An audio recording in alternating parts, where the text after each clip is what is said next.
لله نحمده ونستعينه ونستغفره ونؤمن به ونتوكل عليه ونعوذ بالله من شرور أنفسنا ومن سيئات أعمالنا من يهده الله فلا مضل له ومن يضلله فلا هادي له ونشهد أن لا إله إلا الله وحده لا شريك له ونشهد أن سيدنا وسندنا ومولانا محمدا عبده ورسوله صلى الله تعالى عليه وعلى آله وأصحابه أجمعين. أما بعد فأعوذ بالله من الشيطان الرجيم. بسم الله الرحمن الرحيم. يا أيها الذين آمنوا ادخلوا في السلم كافة ولا تتبعوا خطوات الشيطان إنه لكم عدو مبين. وقال تعالى في موضع آخر يا أيها الذين آمنوا إذا تداينتم بدين إلى أجل مسمى فاكتبوه. وقال تعالى في موضع آخر يا أيها الذين آمنوا لا تأكلوا أموالكم بينكم بالباطل إلا أن تكون تجارة عن تراض منكم. صدق الله مولانا العظيم وصدق رسوله النبي الكريم ونحن على ذلك لمن الشاهدين والشاكرين والحمد لله رب العالمين.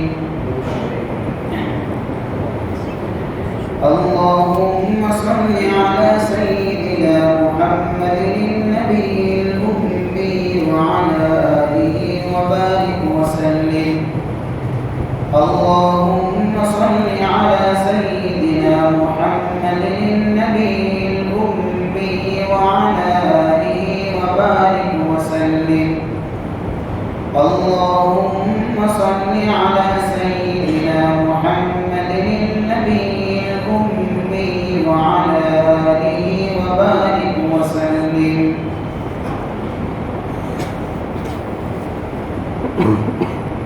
قابل قدر محترم دوستوں اور بزرگوں،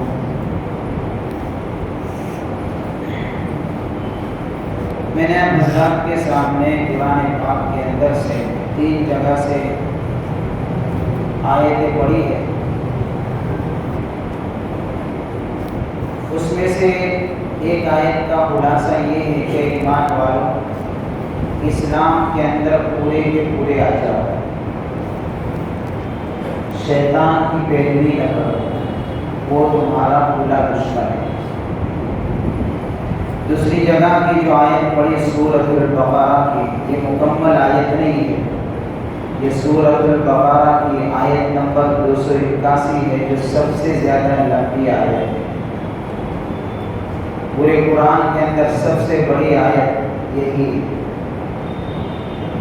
تو اس آیت کی ایک لائن میں نے پڑھی ہے، اس کا خلاصہ یہ ہے کہ جب تم آپس کے اندر قرض کا کوئی معاملہ طے کرو تو اس کو لکھنے کی عادت ڈالو، لکھ لیا کرو. اور تیسری جگہ سے جو آیت پڑھی اس کا مفہوم یہ ہے کہ اللہ فرماتے ہیں کہ ایمان والوں تم ایک دوسرے کا مال ناحق طریقے سے مت کھایا کرو. یہ اچھی چیز ہے. ہاں، آپس کے اندر تجارت کرو، رضامندی کے ساتھ میں لین دین کا معاملہ کرو تو یہ جائز طریقہ ہے. لیکن ہڑپ کر لینا، قبضہ کر لینا، کھا جانا. الغرض یہ تینوں آیتوں کا مختصر خلاصہ ہے اس میں سب سے اہم بات جو میں آپ کے سامنے رکھنا چاہتا ہوں وہ ہمارے آپس کے معاملات کے متعلق بات کرنا چاہتا ہوں۔ دین کے 5 شعبے ہیں۔ ایک شعبہ عقائد کا ہے، دوسرا عبادت کا ہے، تیسرا معاملات کا ہے، چوتھا معاشرت کا ہے اور 5واں شعبہ اخلاق اور کردار کا ہے۔ اللہ نے جہاں قرآن کے اندر یہ بات کہی ہے کہ ایمان والوں اسلام کے اندر پورے آ جاؤ، اس کا مطلب یہ ہے کہ 5 شعبوں کے اندر کمال پیدا کرو۔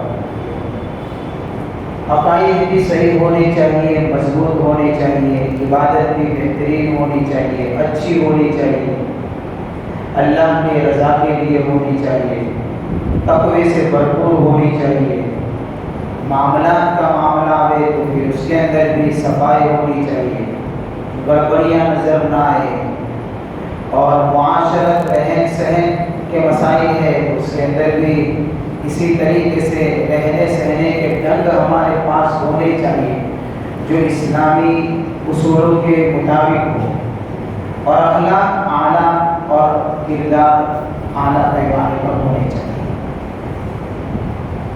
جو آدمی 5 شعبوں کے اندر کمال پیدا کر دے اس کے بارے میں کہا جائے گا کہ یہ اسلام کے اندر پورا کا پورا ہے اور اسی لیے زندگی ہے۔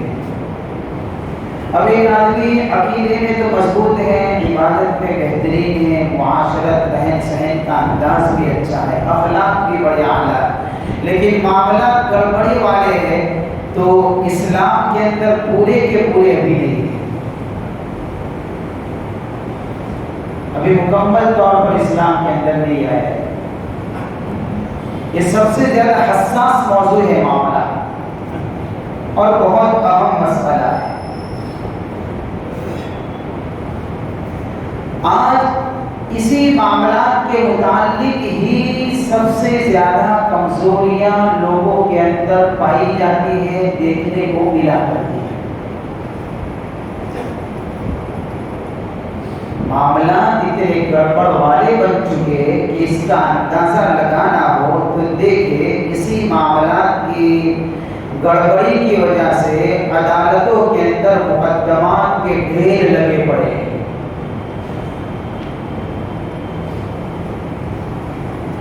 زمین کا، جائیداد کا، یہ ہے وہ ہے، کاروبار کا ڈھیر لگے پڑے مقدمات پہ، اور یہ 100% نہیں ہے،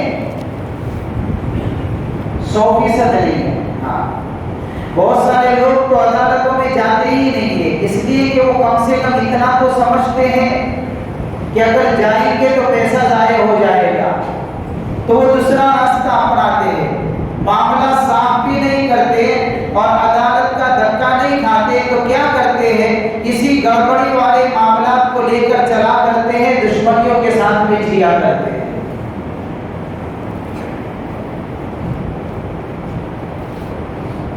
اب آپس کے اندر اختلافات ہے، بھائی بھائی سے لڑتا ہے اس لیے کہ ان کا آپس کا معاملہ صحیح نہیں، گڑبڑ ہے، میاں بیوی کے آپس کا جھگڑا ہے اس لیے کہ ان کا بھی درمیان کا معاملہ گڑبڑ ہے،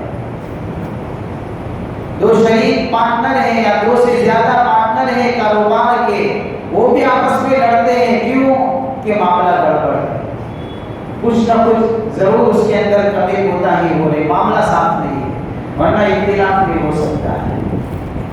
خاندان والے لڑتے ہیں، کیوں لڑتے ہیں؟ دونوں خاندانوں کے بیچ میں معاملہ صاف نہیں ہے۔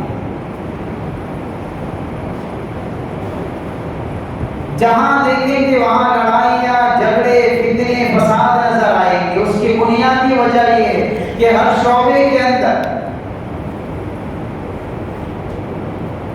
جو معاملہ صاف ہونا چاہیے وہ نہیں ہے۔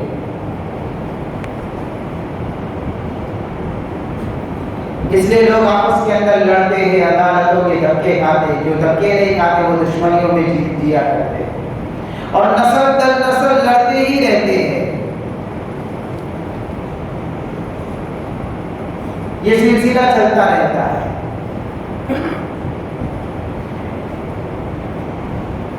حالانکہ اگر معاملات کے متعلق قرآنی تعلیمات کو دیکھا جائے اور حضور پاک صلی اللہ علیہ وسلم کے احادیث کو دیکھا جائے تو بات کھل کر سامنے آتی ہے. جو میں کہنا چاہتا ہوں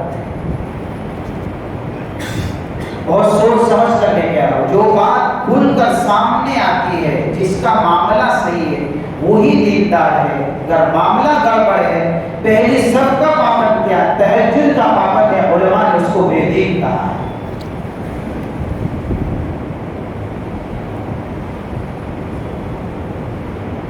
یہ بے دین، یہ اتنا حساس موضوع ہے. حضور پاک صلی اللہ علیہ وسلم کے زمانے میں یہ واقعہ بخاری کے اندر موجود ہے. آپ اپنے صحابہ کے ساتھ تشریف فرما تھے. ایک جنازہ لایا گیا. حضور سے درخواست کی، یا رسول اللہ جنازے کی نماز پڑھائیں.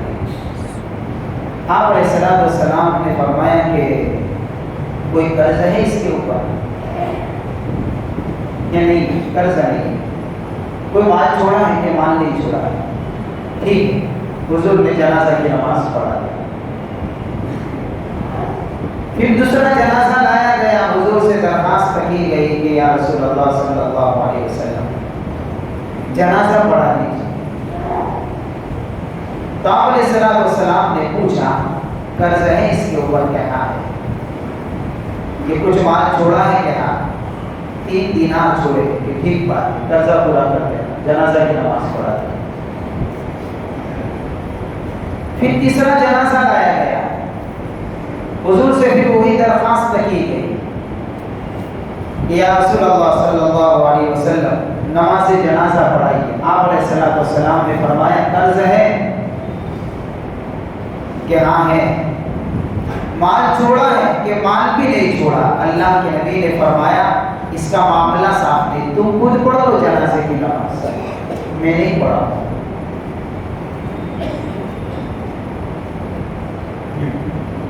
اللہ کے نبی صلی اللہ علیہ وسلم جس کا معاملہ صاف نہیں ہوتا اس کی جنازہ کی نماز بھی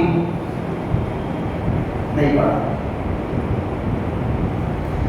ہماری تو زندگی ہی معاملات کے گڑبڑی میں ڈوبی ہوئی ہے. اگر صفائی تلاش کرنی ہو تو کئی دن نکل جائیں گی، کون سا معاملہ میرا صاف ہے اس میں.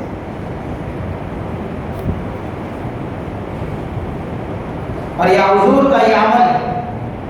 ایک صحابی فرماتے ہیں کہ حضور پاک صلی اللہ علیہ وسلم سے انہوں نے درخواست کی یا رسول اللہ اس کی قرض کی ذمہ داری میں لے لیتا ہوں، میں پورا کر دوں گا، آپ جنازہ کی نماز پڑھائیے.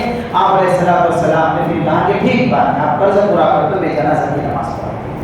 پھر اکیلے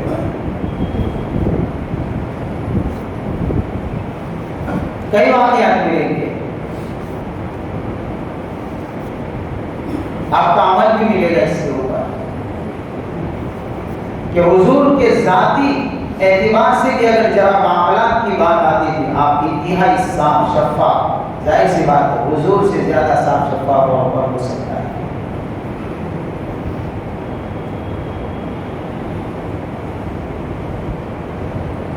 ایک دو واقعہ سنا. جب اللہ کے نبی صلی اللہ علیہ وسلم ہجرت فرما کر مدینہ منورہ تشریف لے گئے تو سب سے پہلا کام یہ کیا مسجد تعمیر کی جائے. یہ حضور کا عمل بتاتا ہے مسلمان کا رشتہ ہمیشہ مسجد سے جڑا ہوا ہونا چاہیے. جہاں کہیں ہے پہلے مسجد تلاش کرے، نہ ہو بنیاد ڈالنے کی فکر کرے. جس قوم کا رشتہ مسجد سے جڑتا ہے اس قوم کے اندر گمراہیاں نہیں پھیلا کرتی، اور جس کا رشتہ مساجد سے ٹوٹ جاتا ہے اس سماج کے اندر ارتداد کی لہریں آیا کرتی ہے، جیسے آج نظر آ رہا ہے. یہ ارتداد شعلہ بن کر جو بڑھتا ہے اس کی وجہ یہ ہے کہ ہمارے رشتے مساجد سے ٹوٹے ہیں.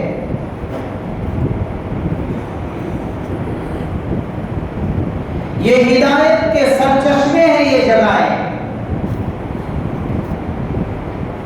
جب لوگ اپنے آپ کو اس سے جوڑتے ہیں، یہاں سے ہدایت دے کر جاتے ہیں، یہی ہدایت سماج کے اندر پھیلا کرتی ہے.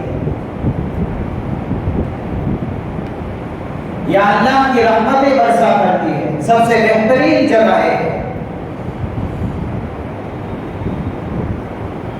ہم صرف 5 وقت مسجد کے اندر نظر آتے ہیں، باقی مساجد ہماری خالی نظر آتی ہے۔ صحابہ کے زمانے کا معمول دیکھیں،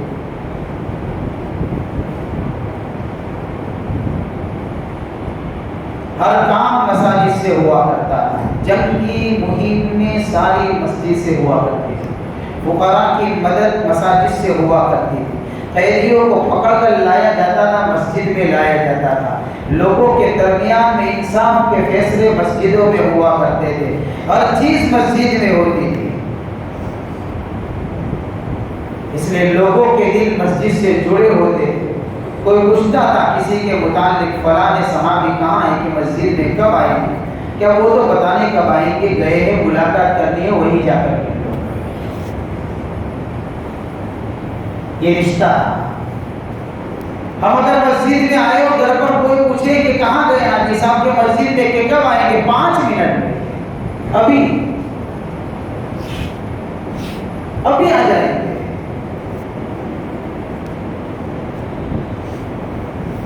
یہ حال ہوا ہے، دوری۔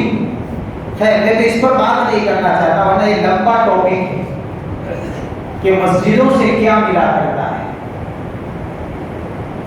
اس سے رشتے جوڑنا کیوں ضروری ہے۔ میں تو صرف آپ کا عمل بتانا چاہتا ہوں۔ آپ علیہ السلام نے ہجرت فرمائی جب مدینے کی طرف، تو اللہ کے نبی صلی اللہ علیہ وسلم نے سب سے پہلی فکر کی یا مسجد کی بنیاد ڈالی جائے۔ اور یہ واقعہ ہم سب جانتے ہیں، جس جگہ کے اوپر مسجد نبوی ہے، اتنی بڑی نہیں تھی اس زمانے میں، تو یہ تو بعد کی حکومتوں میں اس کے اندر توسیع ہو گئی، ورنہ آج بھی شاید میرے خیال سے غالباً نشان لگا ہوا ہے جو اوریجنل جگہ کی مسجد۔ وہ تو یتیم بچوں کی اتصال اور سہیل رضی اللہ تعالیٰ، اللہ کے نبی صلی اللہ علیہ وسلم نے ان کے سامنے پیشکش رکھی، معاملہ کس کو کہتے ہیں یہ بتانا چاہتا ہوں۔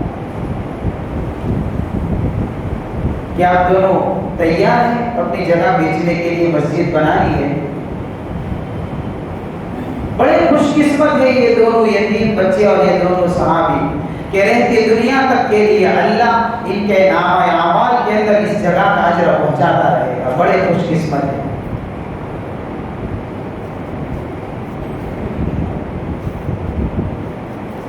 تو دونوں بچوں نے کہا، اس وقت یتیم تھے، یا رسول اللہ صلی اللہ علیہ وسلم ویسے ہی دے رہے، ہم تو مفت میں لے لیجیے، مسجد بنانی ہے لے لیجیے، نہیں قیمت چاہیے۔ اللہ کے نبی نے فرمایا یہ سودا منظور نہیں ہے، زمین خریدی جائے گی پیسوں سے، اس کی قیمت طے کی جائے گی اور یہ قیمت تم کو لینی ہوگی۔ اخیر کے اندر یہی معاملہ طے ہوا ہے۔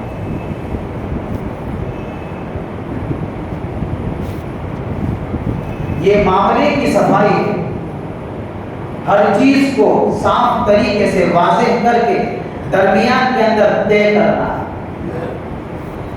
نہ کسی کے ساتھ بے ایمانی ہو، نہ دھوکہ ہو، نہ گڑبڑی کا کوئی شائبہ۔ اس لیے عبداللہ بن سائب رضی اللہ تعالیٰ عنہ فرماتے ہیں، چونکہ آپ نے بھی تجارت کی ہے، تو عبداللہ بن سائب رضی اللہ تعالیٰ عنہ جب حضور پاک صلی اللہ علیہ وسلم نے نبوت ملنے سے پہلے جو تجارت کا کام کیا ہے، تو کسی زمانے میں یہ بھی حضور کے پارٹنر رہے ہیں، شریک رہے ہیں تجارت میں۔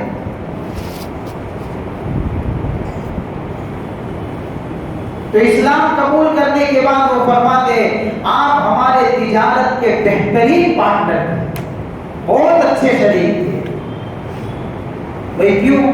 کبھی کسی معاملے میں نہ ٹال مٹول کیا ہے، نہ کبھی جھگڑا کیا ہے، ہر معاملہ صاف۔ ہمارے پارٹنروں کے اندر کیا ہوتا ہے، پارٹنر کو بھی نہیں پتا ہوتا کہ دوسرا پارٹنر کیا معاملہ کرتا ہے، کیا گڑبڑیاں کرتا ہے، دونوں ایک دوسرے کے پیٹھ پیچھے دھوکہ دینے کے فراق میں رہتے ہیں، اس لیے مارکیٹیں اجڑ چکی ہیں۔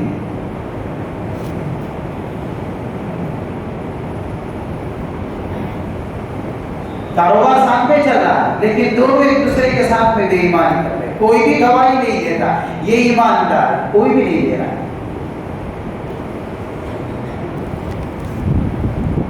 یہ حال ہو چکا ہے،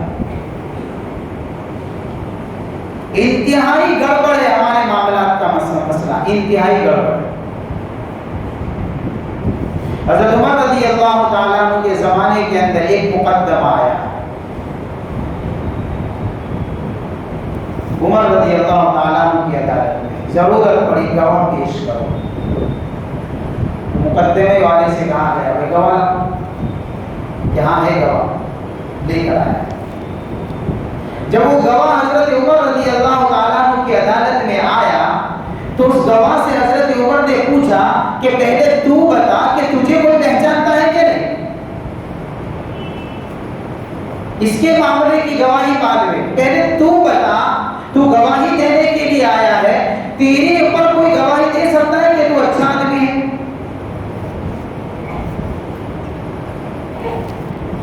کہ ہے کہ جا تو بھی لے جا، گواہ کو بھی جا کہ جس سے تیرا تعلق ہے، جو تجھے پہچانتا ہے، اس کو لے کر آ۔ وہ گواہ لے کر آئے ایک آدمی کو۔ اب جو آدمی آیا تھا اس گواہ کے متعلق گواہی دینے کے لیے، اب اس نے اپنے گواہ کے متعلق تعریف کے پھول باندھنا شروع کر دیے۔ یہ حاجی صاحب ہے، نمازی صاحب ہے، روزے دار ہے، تلاوت گزار ہے، رات کہ یہ ہے وہ ہے، قصیدے پڑھنے شروع کر دیے۔ حضرت عمر رضی اللہ تعالیٰ عنہ نے کہا کچھ کہ بس میں نے دیکھا ہے بڑا نیک اور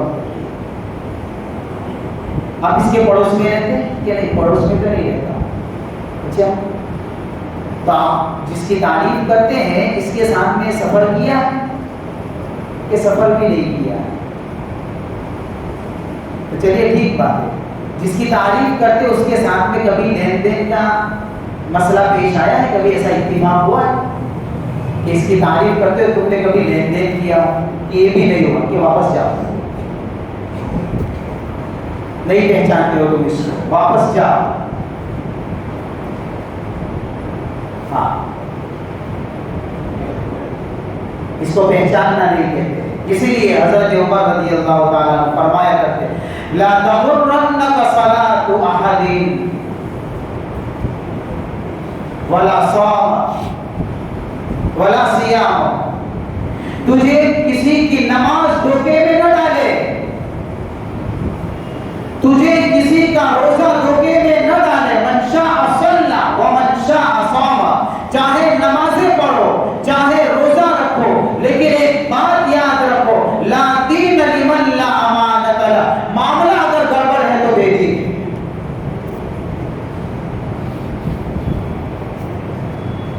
حضرت عمر فرماتے ہیں اگر امانت کا پاس و لحاظ نہیں ہے، بے دین ہے، یہ دیندار نہیں ہے، چاہے پہلی صف کا پابند ہی کیوں نہ ہو، چاہے راتوں کو کھڑے رہ کر اللہ کے سامنے رونے والا ہی کیوں نہ ہو۔ دینداری کا معیار نمازوں پر اور مصلی پر کھڑے رہ کر رونا نہیں ہے۔ حضرت عمر رضی اللہ تعالیٰ عنہ نے فرمایا یہ معیار نہیں ہے دینداری کا، دینداری کا معیار یہ ہے کہ معاملہ صاف ہے کہ نہیں، اس کو دیکھا جائے گا۔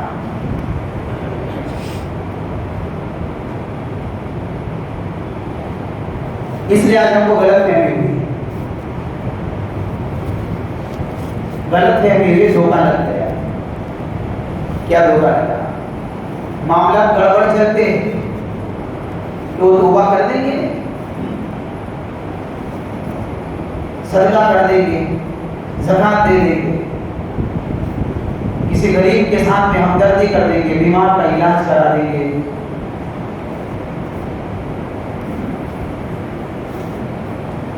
تو معاملہ صاحب، ہاں معاملہ گڑبڑ ہے، پیسہ سود کا ہے، پیسہ دھوکے کا ہے، بے ایمانی کے ساتھ میں جمع کیا ہے، وارث کا مال کھا لیا ہے، اب کر لیجئے ہزاروں لاکھوں روپے صدقے، اگر معاملہ گڑبڑ ہے یہ صدقہ بھی اللہ قبول کرے تو کرے۔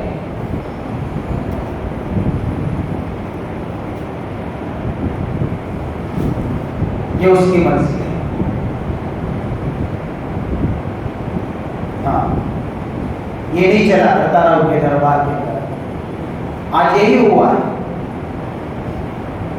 ہمارے مارکیٹوں میں نظر ڈالے، بازاروں میں نظر ڈالے، دل پر ہاتھ رکھ کر سوچئے میرے بھائی،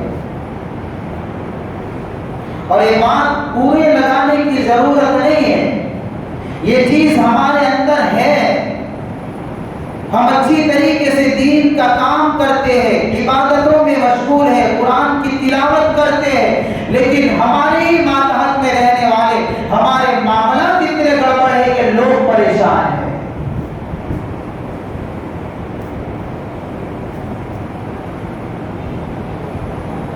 یہ حال ہو چکا ہے۔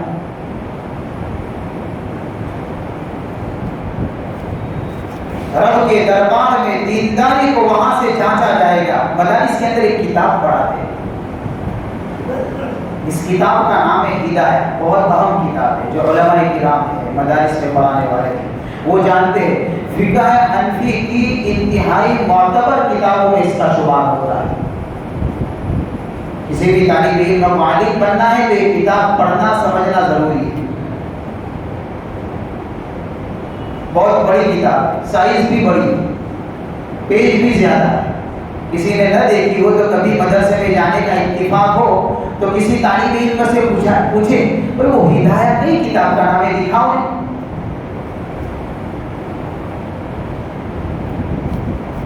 وہ دیکھ کر ہی ہم دنگ رہ جائیں گے، کیسا بھی پڑھایا جاتا ہے۔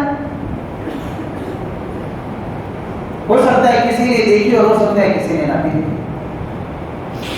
انتہائی اہم کتاب ہے، اتنی موٹی کتاب ہے، اتنی بڑی ہوتی ہے، 4 جلدیں ہیں، 4 باغ ہیں۔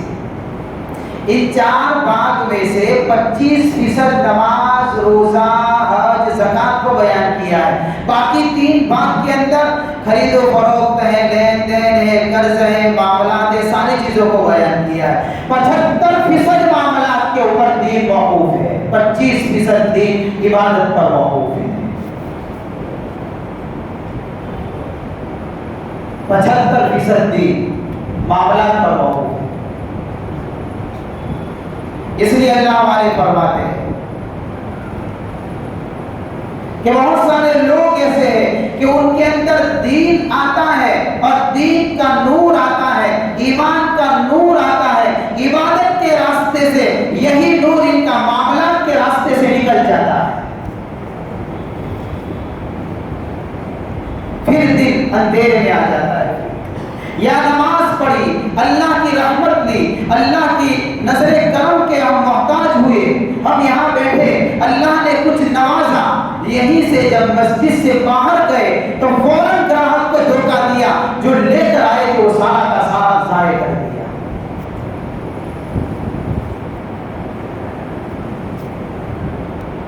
ہماری عبادتوں کا حال یہ ہو چکا ہے، یہاں سے لیتے ہیں، بازار میں بیچ دیتے ہیں، ہم مال نہیں بیچتے۔ اگر جھوٹ بولا ہے، دھوکہ دیا ہے، بے ایمانی کی ہے تو ہم نے صرف مال نہیں بیچا، ہمارا ایمان بھی بیچا ہے، ہم نے اپنی عبادت کا نور بھی بیچا ہے جو بڑی مشکلوں سے ملا کرتا ہے۔ اور جس دل کے اوپر نظر کرم ہوا کرتے اس دل کے اوپر اللہ اس عبادت کے نور کو اتارتے ہیں، ایمان کے نور کو اس دل میں جماتے ہیں۔ ایک تو بڑی مشکل سے یہ چیز ملا کرتی ہے، ہم باہر جا کر ضائع کر دیتے ہیں۔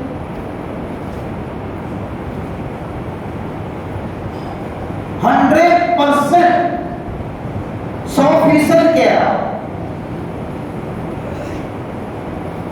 معاملہ گڑبڑی والے چلا کرتے، الا ماشاءاللہ کوئی ایک کا دکا نظر آئے گا، ورنہ اکثر یہ حال ہے۔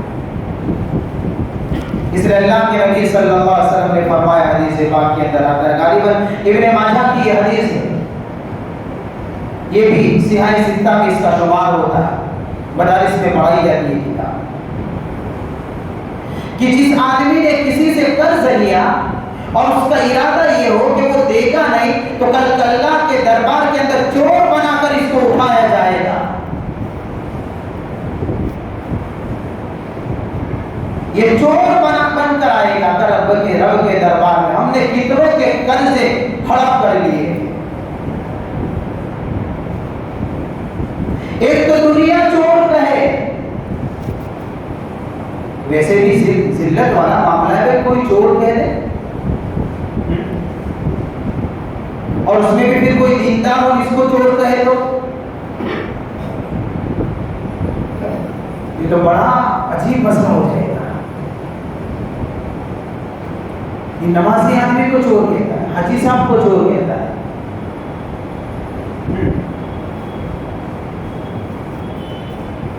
لیکن یہ دنیا چور نہیں کہے گی، اللہ کے دربار میں چور کہہ کر پکارا جائے گا۔ یہ ایسی ذلت ہے، اس ذلت کے بعد کبھی عزت نہیں ملے گی۔ یہ دنیا کی ذلت تو ختم ہو سکتی ہے، لوگ بھول جائیں گے، لیکن وہ بڑی خطرناک ذلت ہے۔ کیوں ہمارے معاملات ایسے؟ حضرت عبداللہ بن عمر رضی اللہ تعالیٰ، حضور کے زمانے میں ایک چرواہا بھی صاف شفاف ہوا کرتا تھا۔ ہمارے زمانے میں ہم نماز پڑھ کر بھی صاف نہیں رہے، اور وہ چرواہا صاف شفاف ہوا کرتا تھا حضور کے زمانے میں۔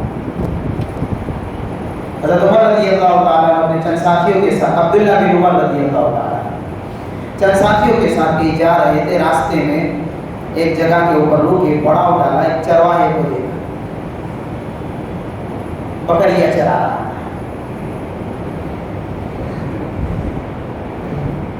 تو حضرت عمر نے اور ان کے ساتھیوں نے کھانا تیار کیا کھانے کے لیے، تو چرواہے کو بلایا کہ بھائی تم بھی آ کر بیٹھو کھاؤ، کہ میرا تو روزہ ہے۔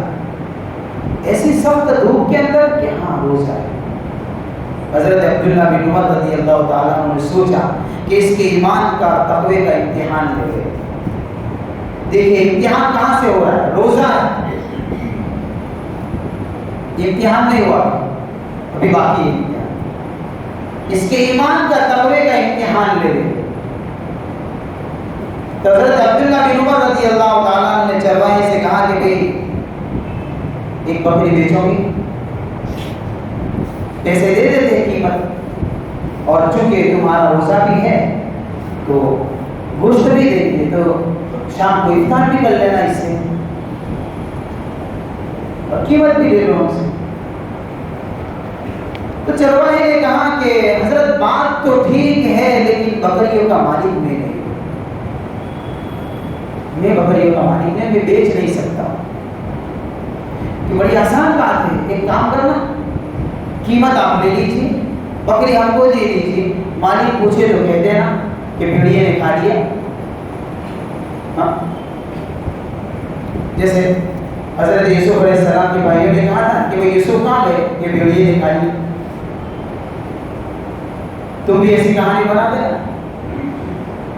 چرواہے نے بڑا عجیب جواب دیا، این اللہ، یہ میرا اور آپ کا معاملہ ہے کہ میں کہہ دوں گا کہ بھیڑیے نے کھا لیا، میرے رب کا معاملہ کہا جائے گا، کل اللہ کے دربار میں پہنچوں گا تو وہاں کیا کہوں گا؟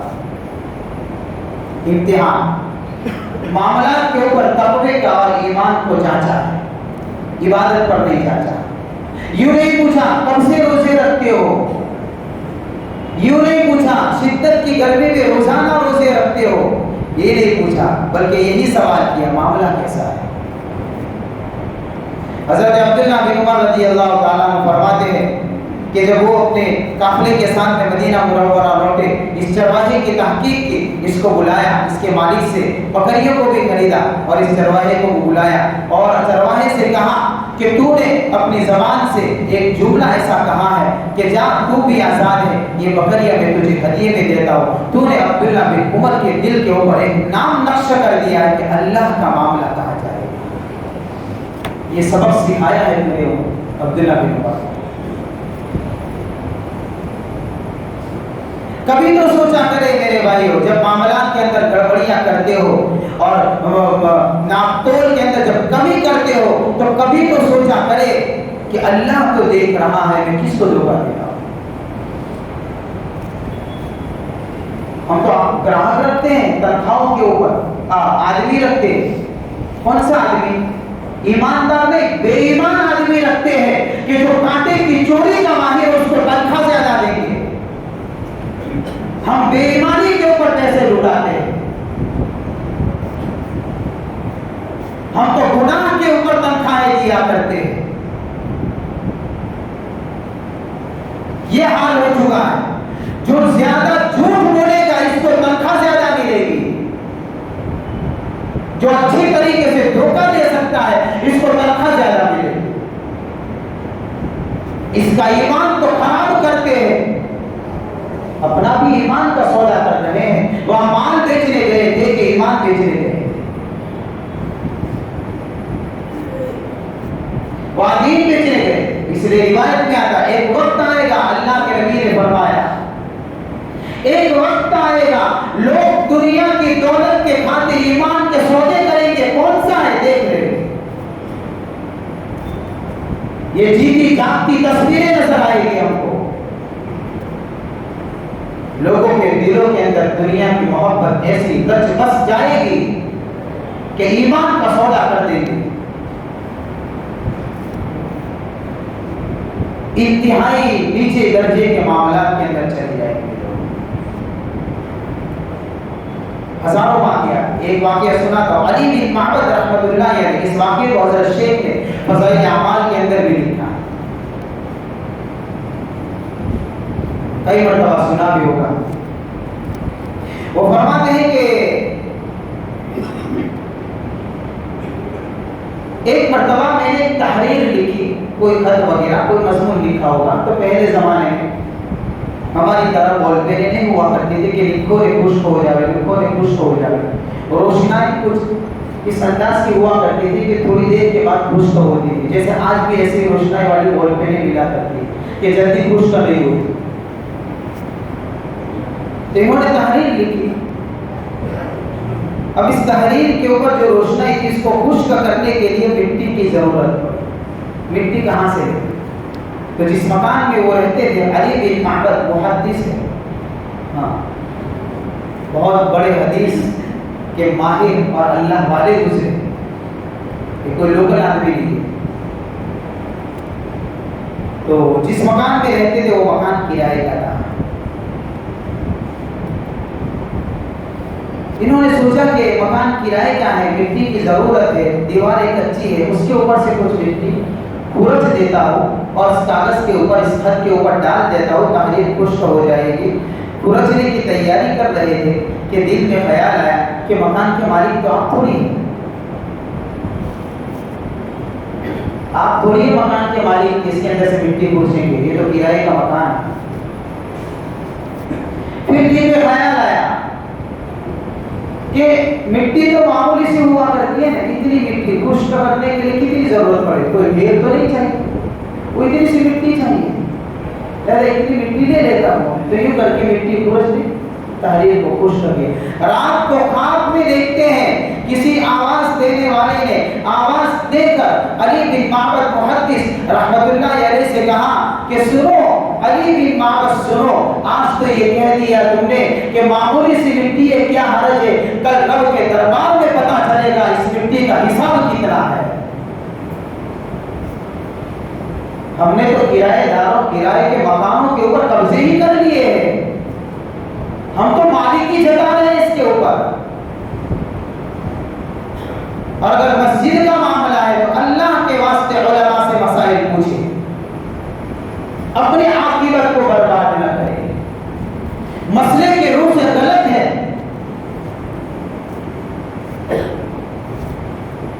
اگر ہمارا معاملہ اگر یہ وقف کی ملکیت ہوا کرتی ہے، یہ ایک مٹی کے اوپر تمبی ہے، معمولی سی مٹی کے اوپر، کہ کل قیامت میں پتہ چلے گا. اب جو لوگ کرائے کوئی مقاموں کے اوپر قبضہ کر لیتے یا دکانوں پر قبضہ کر لیتے اور یہ سوچتے کوئی خالی نہیں کرا سکتا ہے ہم کو، ہمارا ہے.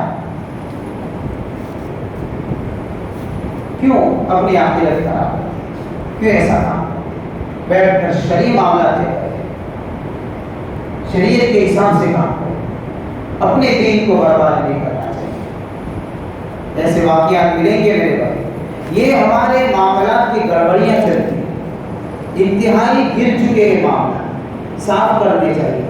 دلوں کے اندر اس بات کا احساس پیدا ہونا چاہیے کہ ہمارے دل کے اندر ایمان کس سے آتا ہے، زندگی میں تقویٰ کس سے آتا ہے کہ میں اپنے معاملات کو صاف کر سکتا ہوں کہ نہیں کر سکتا ہوں. آخر کیا معاملہ؟ یہ میری بے دینی کی نشانی ہے، میری دین سے دوری کی علامت ہے. چاہے میں نمازی بھی پڑھتا رہوں، لیکن اگر یہ لائن میری گڑبڑ ہے، کل قیامت میں رب کے دربار میں فقیر بنا کر اٹھایا جاؤں گا. اللہ ہم سب کی اس سے حفاظت فرمائے. وآخر دعوانا الحمد للہ رب العالمین.